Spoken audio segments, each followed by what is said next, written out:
Alright, we are back with a new video, and we are back updating the Big Brother 24 power rankings towards the end of week 7. And this has been a pretty weird week, where obviously we have this twist coming into play where the house is split down the middle, can't interact with each other, but also the feeds have been down for a lot of the week on one side of the house due to a wall yeller.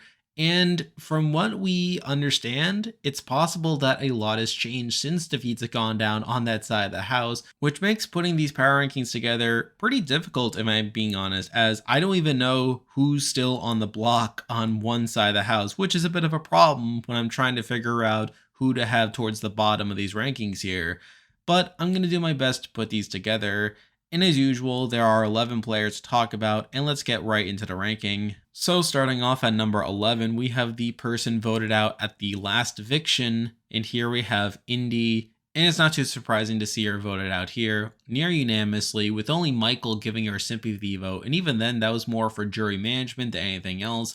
And as I said, I mean, Indy was there. She didn't really add too much to the game, and I know there are people who like her a lot, and to be fair, she was something at least, but to be honest, she didn't really give much to me, both character wise and gameplay wise. And outside of that, she's obviously going to be on the jury. Who knows how she votes? I feel like she's going to be someone who votes based on her heart more than anything else. She literally talked about that on her way out the door. So at least there's that to keep in mind. But aside from that, I don't have too much to say about her game. So because of that, she is here at number 11. And with that, there are 10 players left in the game to talk about. And as usual, I'll be ranking them based on how likely it is that they'll win the game from this point. And given this twist, there are 2 people who will be voted out this week. So obviously, I'm going to be reserving this bottom spot for the people I believe will be voted out this week. And at number 10, we have one of these people that we know will probably be evicted on Thursday night. And here we have Jasmine. And there is still technically a chance that Jasmine could stay here, as Monty has been talking to Brittany about how he wants to target Michael at 5. And from what we understand, Brittany has not told this to Michael yet. And obviously, if she were to tell Michael that Monty's going to go for him at 5, that could potentially change his mind. Although at the end of the day, I still feel like it's in Michael's best interest to keep Monty around over Jasmine. So through that, Jasmine is probably done this week.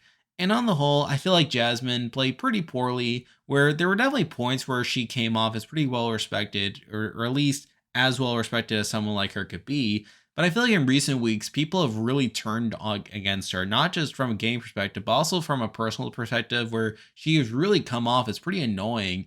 And I feel like the fact that people are going to be voting her out this week, despite the fact that she has an injured ankle and will pretty much be a non-factor in future physical competitions, really speaks to how bad her social game is.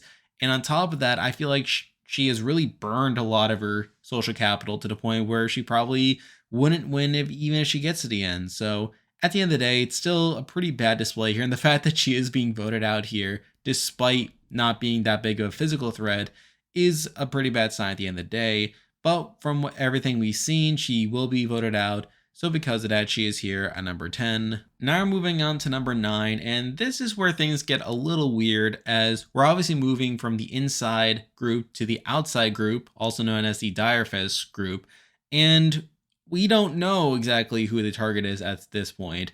Now, we did get some feeds for them early on in the week, but ever since Sunday, I believe, their feeds have been completely down, largely due to a wall yeller who has been trying to interfere with the game.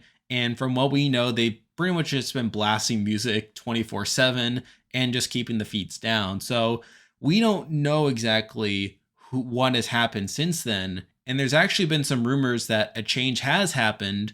However, until we actually see it on the show, or unless the feeds come back early, we're not going to have any way of knowing for sure who the target is on the outside group. But for number 9, I'm going to be going with the person who was the target at the time the feeds went down. And here we have Joseph.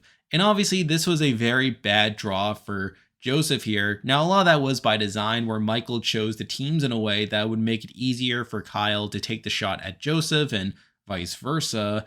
And we saw Kyle early in the week be able to convince Terrance that it was in his best interest to leave him at the block, put up both Turner and Joseph, and then, assuming Joseph doesn't win the veto, he would be the target there. And from what we saw that Terrance won the veto, and Joseph should be out the door at this point. Now, obviously, the feeds went down, and there is a rumor out there that the plan has shifted to a degree, although from what we know, Joseph himself is still on the block. So at the end of the day, I still feel like Joseph has the largest percentage chance of going home this week, both based on what we saw in the feeds, but even under this rumor that we've been hearing about. But there is technically a chance that he'll survive this week, but more than likely he will be evicted based on the current information we have. So because of that, I do have him here at number 9. Now I'm moving on to number 8. And before this rumor came out, I would have had this person quite a bit higher on the list, as I felt like this person played pretty well this week, all things considered. However, with this current rumor and the uncertainty surrounding this person's fate, I do have to leave this person down here. And here at number 8, we do have Kyle. Now I will say that from what we saw on the feeds early on, Kyle played this week about as well as he could have, where initially he was going to be going on the block alongside Alyssa, or at least alongside Joseph. However, he was able to essentially rat out the leftovers to Terrance, and in doing so, really build a solid bond with him to the point where Terrance doesn't even put him on the block, instead putting up Turner and Joseph, which was Kyle's best case scenario, as if Turner had won the veto, there is a chance that he could have used it on Joseph if he wasn't already on the block, ensuring that Kyle would be the next possible target there. And once Terrance won the veto, it seemed like that plan was going to be in place. And alongside that, he was able to effectively build this opposition to the inside group to the point where coming into this next week, it seemed like the 4 remaining people on the outsiders, they were going to come back in and potentially go after the Michael, Brittany, Monty, and Taylor side of things. However, this was before the feeds went down, and there is a rumor going around that Terrance used the veto on Turner and put up Kyle, which is unconfirmed at the time being. We don't actually know for sure whether this actually happened. However, if it did, there is a very strong chance that it was due to Terrance deciding to target Kyle, as he knew that had the noms stayed the same, Joseph would have for sure gone home. However, there is a possibility that if this rumor is true, that enough has changed to the point where Terrance is now wanting to target Kyle. Now, admittedly, there isn't a guarantee that Kyle would go home even against Joseph. However, we don't know for sure what exactly happened that caused this to happen in the first place. So we really will have to see what happens on the Wednesday episode, which kind of bothers me, as usually the feeds people are able to know what happens coming into this, but the fact that we don't even know who the final nominees are coming in to this group is pretty concerning on Kyle's end. And if that rumor is true, then Kyle would be in a lot of danger here. However, if we take that out, if we assume that the noms stay the same, then Kyle actually played this week very well. And as I said, I feel like he is going to be this leader figure for this opposition group that would be coming to the house next week. But it's just the uncertainty over what actually happened and whether he could even be around next week that does make me have to put him lower here. However, if it turns out that the rumor isn't true and he stays and he ends up running the game from this point, then he obviously will probably be much higher next week. But for now, with all the uncertainty still in the air, I still have to leave him here at number 8. Now moving on to number 7, and admittedly this person also has a bit of uncertainty surrounding their future. However, for the time being, I actually think they played an alright week here, and we actually have one of the 2 HOHs, and here we have Terrance. And admittedly, I think Terrance played a good week, or at least based on what we currently know, as he was pretty receptive to hearing Kyle talking about the leftovers and building this opposition group. And in turn, he's able to build a solid alliance with Kyle, Alyssa, even shore things up with Turner, to the point where coming to next week, Terrance is not the guaranteed target. Now again, this was before the feeds went down, and who knows what happened since then.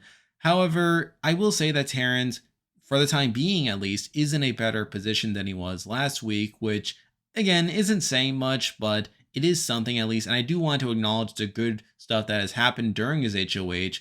Now, admittedly, I still think he has the smallest win equity out of the people still in the game and the people who will be in the game coming into next week. but it's the fact that he did at least slightly improve those odds and could at least say that he took out a big player during his HOH. That does make me put him a little bit higher than he was before, but again, I still think he has a small chance of winning. So because of that, he is here at number 7. Now we're moving on to number 6, and we have someone who's in a similar spot to last week, but again, they were still ahead of Terrance, but here we have Alyssa. Now, admittedly, I feel like Alyssa's win equity will come down to what actually happens on her side of the house with this week, where before the feeds went down, we saw that Alyssa was able to navigate around the situation. Now, mind you, I think a lot of that was just Kyle, and I feel like through that, I mean, you can't give Alyssa too much credit, but Kyle did tell her about the leftovers finally, which I do think Kyle probably should have told her earlier than this past week, especially with the whole plan to backdoor last week, but better late than never, I guess. And assuming Joseph goes out this week and this group is really solid, then Alyssa could be in a solid position moving forward if that group is able to gain the numbers.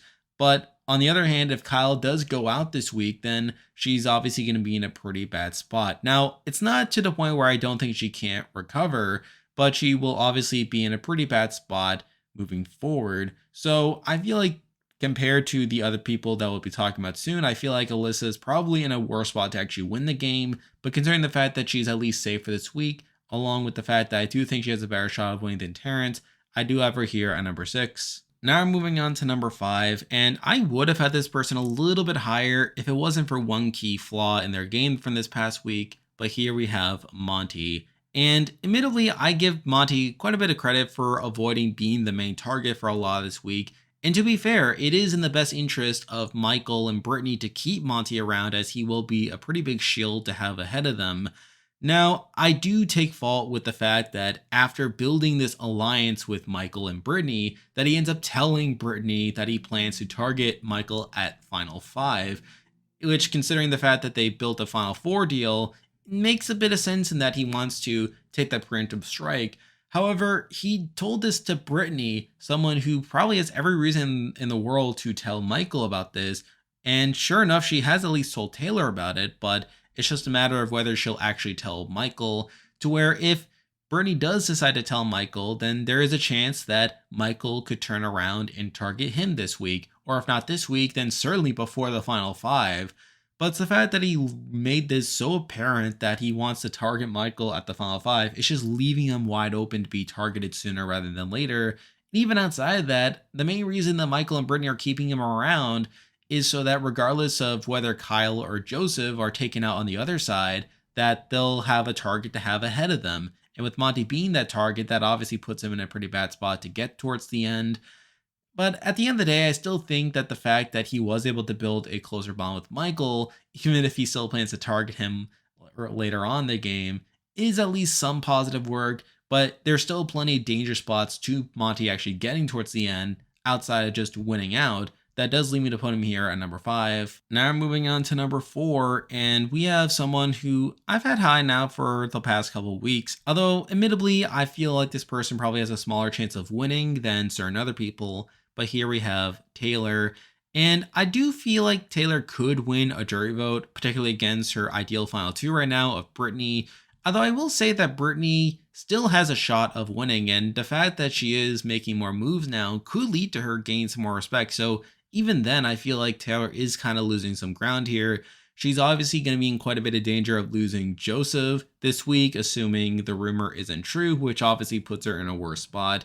And plus, I feel like she could encounter some jurors that aren't going to vote for her. I mean, with Jasmine going out this week, I don't think Jasmine is ever voting for Taylor, so take that as you will. And plus, I feel like the top 3 people are people who, again, will probably come out of this game with a stronger resume than a Taylor. So because of that, I do have her here on number 4. Now we're moving on to number 3, and we have the highest ranked person from the outside group, and here we have Turner.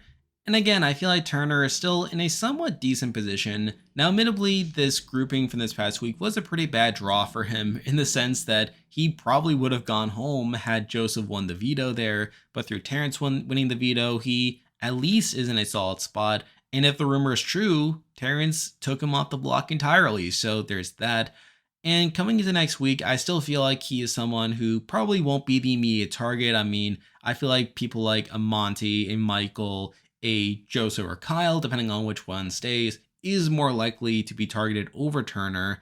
And I still have some faith that Turner could sneak his way into the end game and win some of those comps. So I feel like that's a pretty big boon for him as well. But considering the fact that he was in quite a bit of danger this week, assuming some things went wrong, and also the fact that he's still a more passive player and could struggle articulating his game at the end, I still have to leave him here at number 3. Now we're moving on to number 2, and I'm sure some people will feel like this is a bit too high for this person, as again, I still feel like they have one cardinal flaw. However, I feel like they are doing more to counter that, but here we have Brittany. And I feel like Brittany, before these last couple weeks, probably had one of the smallest chances of winning a jury vote if she were to get to the end. And to be fair, even now, I still feel like there are plenty of bigger jury threats than her, like people like a Michael, for instance.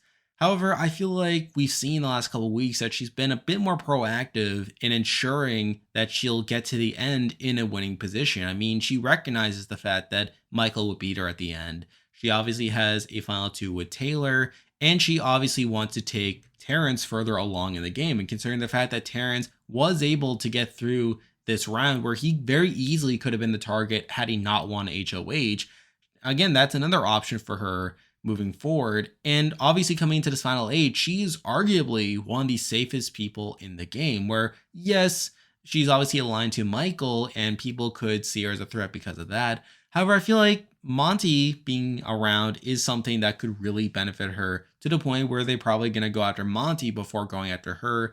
And I just don't feel like Brittany is going to be as big of a priority in these coming rounds, which should set her up pretty well for the end game.